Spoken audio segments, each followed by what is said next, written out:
Welcome to the Jacksonville Bar Association podcast. My name is Craig Shoup. I'm the Executive Director here at the Jacksonville Bar, and we're glad you joined us today. We're also excited to have Mike Freed with us. Mike is a shareholder at Gunster, is board certified in business litigation. His practice spans a wide range of substantive legal disciplines and specialized industries. They include corporate governance, education, healthcare, hospitality, labor and employment, construction, logistics, transportation, and receiverships. Mike is the current president of the National Conference of Bar Presidents and a past president of the Jacksonville Bar Association. Before we get started with Mike, I do want to say a special thank you to our Jacksonville Bar Association sponsors. These sponsors include Ameris Bank, Dex Imaging, Dixon Hughes Goodman, Member Benefits, Mulholland Investigation and Computer Forensics, Veritex, Florida Lawyers Mutual Insurance Company, YFast Networks, Seaside Claims, CH Mediation, the Jacksonville Daily Record, Ullman Wealth Partners, Diamonds Direct, and Scarlet Group. At this moment, we do have a quick message from one of our sponsors. Hey everybody, my name is Aaron Wallace, Marketing Director with Florida Lawyers Mutual Insurance Company. That's FLMIC, or as we like to say, FLMIC. And for those who don't know, we are a company that does just one thing. We provide legal malpractice insurance specifically for lawyers in Florida. And we are proud to be the only legal malpractice insurer recommended by not only the Florida Bar, but also Jacksonville Bar Association, as well as Florida Association for Women Lawyers, Virgil Hawkins Florida Chapter National Bar Association, and many of the largest voluntary bars around the state. As a mutual insurance company, we are a little different than the commercial providers out there. So I want to invite you to come visit us online at flimic.com and learn more about how our policy features set us apart. And you can also learn more about our cyber liability insurance endorsement, which we cover at no cost to our insureds, our CLE program for our insureds, and many of the other resources and benefits that we offer. Thank you to Jacksonville Bar Association for letting us be a part of great programming all year long. Thanks. We appreciate the support of all of our sponsors of the Jacksonville Bar Association. Well, Mike, after all that, welcome. We're glad you're with us. Thanks for coming in today. Thanks for having me. So tell us a little bit about you and growing up and what led you down the path to become a lawyer. Well, it's probably cliche to say. I'm not sure what else I would have done or could have done, because there were certainly a lot of things I wasn't good at that could have brought me in other paths, the maths, the science, all that type of stuff. I was involved in a lot of theatrical productions as a kid. I did some touring companies. I was in dinner theaters. So I've always been extroverted. I've always been communicative and probably always been argumentative. So those are sort of the things that made me think lawyering might be a good outlet for all that. Also, my mother, I was the first in my family to go to college and on to graduate school, but my mother did work for a lawyer as a legal secretary. So I saw lawyers, talked to them a little bit about what they did, and thought I had a sense of it. And so, you know, those aren't the best reasons, but those are the actual reasons as to why I thought lawyering might be a good thing for my skill set. So tell us, you've been involved, I know, in many cases over your years of practice. Tell us some cool stories from a case or two that you've been a part of that you've always kind of resonated with you. Yeah, I mean, every day is a different story. I think it's one of the reasons most of us who are litigators really like litigating is we have the opportunity to pick up different cases and case files, you know, on a regular basis. For many of us on a daily basis, work on 5 or 10 files. So different stories every day, different people, different relationships. Probably the most impactful for me was one of my longest term clients is Edward Waters University. It used to be Edward Waters College. And I had the opportunity in the early 2000s when they had a particularly challenging season and they were threatened with a loss of accreditation. In fact, the accrediting body in Atlanta voted to take away their accreditation. And we were able to go into district court here before Judge Corrigan. Judge Corrigan actually appointed Judge Schlesinger to be a mediator. And because of the ruling that Judge Corrigan made, basically preserving the accreditation until the case could be resolved, we were able to settle that case.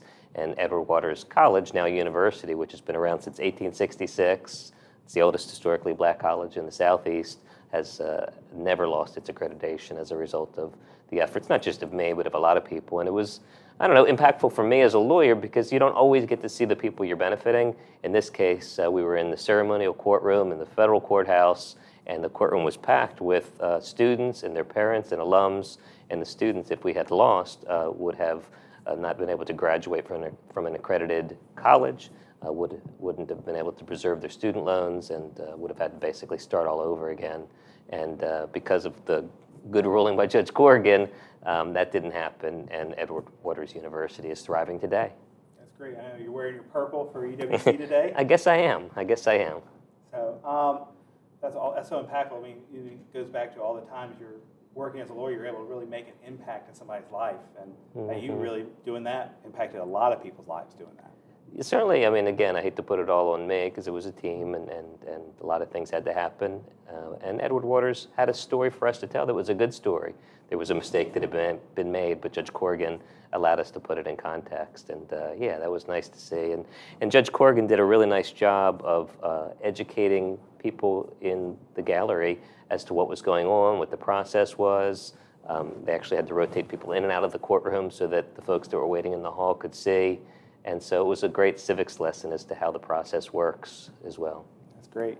No, one of the things I was reading on some of your biographies of, you have an honorary doctorate of law from Edward Waters University. I do. It's probably, I mean, obviously we all get honors here and there. That's certainly one of the more significant ones. It was a total surprise. And Bishop McKinley Young, who has passed away a couple of years ago, is the bishop of the 11th Episcopal District of the African Methodist Episcopal Church, basically the chairman of the Edward Waters board at the time, and Oswald Bronson voted to bestow that on me. And yeah, it's one of the few things of that type of stature that I have up on my wall because it really means a lot to me. Yeah. So talking about, I know, involvement in the legal community, you're past president of the Jacksonville Bar Association. Yeah. You're the current president of the National Conference of Bar Presidents. Tell us why you think it's important for lawyers to be involved in bar leadership and bar functions and voluntary bars like the JaxBar. Yeah, I mean, there's so many different reasons. I guess it's one of those things where I'd say, why wouldn't you? I mean, it is a profession that we're part of, and there's only a few professions, and professions, require us to give back so that the profession can maintain its stature. And so, at a certain point, you participate to give back. But you're also always getting. I've always, any meeting I've been in, any post I've ever held, anything I've done within Jacksonville Bar, the Federal Bar Association that I was the president of before, now the National Conference of Bar Presidents, I get so much out of it. Relationally, you learn substantive knowledge. You obviously have the ability to meet people and assuming you make a good presentation, have opportunity to get business referred to you. There's other opportunities to serve the community. To know what's going on and to protect our profession and protect the community and serve the vital role that lawyers can serve so well right now in this period of divisiveness that we have. And some of us fall short, and all of us do from time to time. But I really, at this moment in our country's life and the world's life, I think it's really important to remember the profession that we're part of and to give back and to preserve it in any way that you can. Well, right there on giving back, you're a huge person that gives back to our community. One of your big things is FreedToRun. Yeah. Why don't you tell us a little bit about FreedToRun? Yeah, thanks. And again, just using the platform I've been fortunate enough to be given as a bar leader and as a lawyer that's associated with a great firm. I'm with Gunster. And I started a run 5 years ago now, ran from Tallahassee to Jacksonville, just me and my family year one, but we raised a bunch of money and raised it for legal aid. And since then, we have hundreds of runners that join us each day of the run, 6 marathons, 6 days. So far, my little chicken legs have enabled me to do all of them, but it's much more than me, and we've raised almost $1.9 million in a little over 4.5 years. Our goal is to raise $2.25 million by the end of next year, and that will endow a program that helps pediatric patients and their families with legal needs that they have that could be impediments to their healthcare outcomes. So the Jacksonville Bar has been a great partner in that, and so many other firms, and not just in the legal community, but the business community and the healthcare community and the nonprofit community. So just a great opportunity to use a platform and do more with it.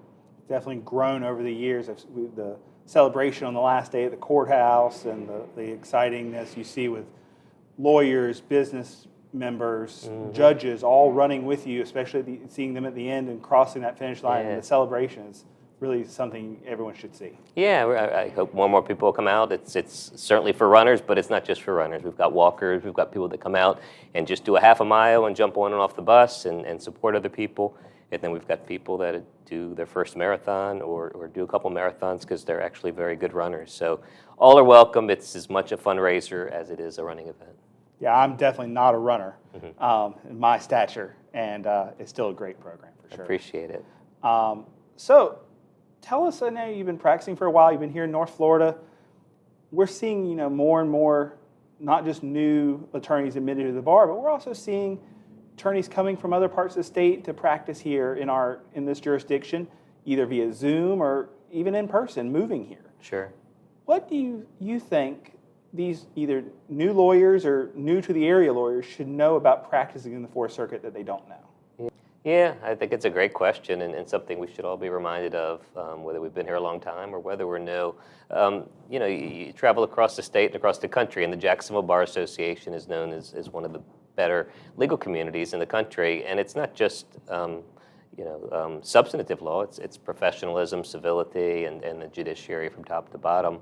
And I think the reason for that historically is because we've been smaller, we've been more provincial. It's been harder for new firms to break in without doing it organically with lawyers that are local because, if somebody were to act unprofessionally, we tend to say by the next day, everyone else would know about it. Well, the bigger the community gets, it's harder to continue to have that sort of quality control, that organic quality control. And so I think it's incumbent on all of us to remember how important reputation is, to remember that the people that we're practicing with, cases, that are adversaries, if you will know them longer than we'll know any particular client, longer than we'll have any particular case. And that doesn't mean you compromise in a way that's a disadvantage to your client, but it means that the way we practice up here it takes that long-term perspective into account and takes the profession into account and takes our own personal reputation into account. And in larger communities, I started practicing in Washington, D.C. You like to think people are going to have that same sort of integrity, but you could see somebody one day and never see them again. And it's hard to have that same commitment to reputation when you're not seeing people time and time again. So I think that's something, if I was an outsider to the Jacksonville community that was just sort of helicoptering in for one case or maybe moving up here or a new lawyer to the community, I'd want to be cognizant of that reputation is really important, not just in a cliche sort of way, but in a way that everything we do, everything we write, everything we say, you think about that long-term perspective. So, Mikey, we know you're very involved, and we all have I know I have some hobbies that are interesting, working in athletics on the side from time to time. But I know you've kind of, in the last year or two, have gotten into doing some comedy. I do. And stand-up. And we did a bar night out with you doing stand-up. So tell us a little bit about that. Yeah, so it's as simple as that. I've always been an admirer of comedy. I think I mentioned I was sort of a thespian and an actor earlier in my life, so this was a way to sort of take that to another evolution.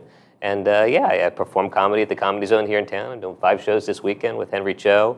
And when I travel for work, I can usually pick up a show. Next couple weeks, I'm going to be in Seattle, so I'm going to pick up a couple shows there. I'm doing an event for the Pennsylvania Bar Association. They're coming down to Naples, Florida. So it's just something I love doing, and gosh, we all could afford to laugh more, right? Yeah. So, Always can laugh more. So we're coming close to the end of our conversation, but this is one of my favorite questions, and I leave it to the end because of it. As we talked about me and my stature not being a real runner, probably because I'm more of a foodie kind of guy. Got it. What are some favorite restaurants here in North Florida you love to go eat with dinner with your family? Right. There's so many of them. When I moved to Jacksonville initially in 1986, there were not a lot of restaurants that were not franchises. Now we've got so many really good restaurants.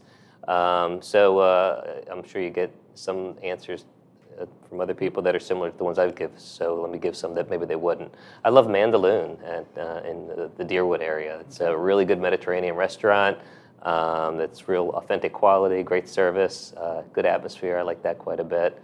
In terms of some of the neater places that are newer, I love Orsay over in the Riverside area. Terrific. I love all the Medora restaurants. Matthews and Medora are terrific. So, I do like some of the franchises out at the town center that have come online, like True Food and Seasons 52. So I run so I can eat. So I'm a foodie and a runner, and those are some of my favorites for sure. That's great. Well, Mike, if somebody wanted to reach out to you about maybe some of those nuances we talked about with practicing here in the Fourth Circuit or one of your practice areas, what's the best way for folks to get a hold of you or even maybe refer a case to you? I appreciate that. My Gunster email address is mfreed@gunster.com, and my phone number there is 904-350-7167. I am active on social media, and my comedy handle is @FreedToLaugh, FREEDTO laugh, and my run is @FreedToRun, and then my regular old me is @FreedToBe. So happy to talk with anybody about anything. Well, thank you, Mike, for joining us today. Thank you all who have tuned in, and we look forward to seeing you at our next episode.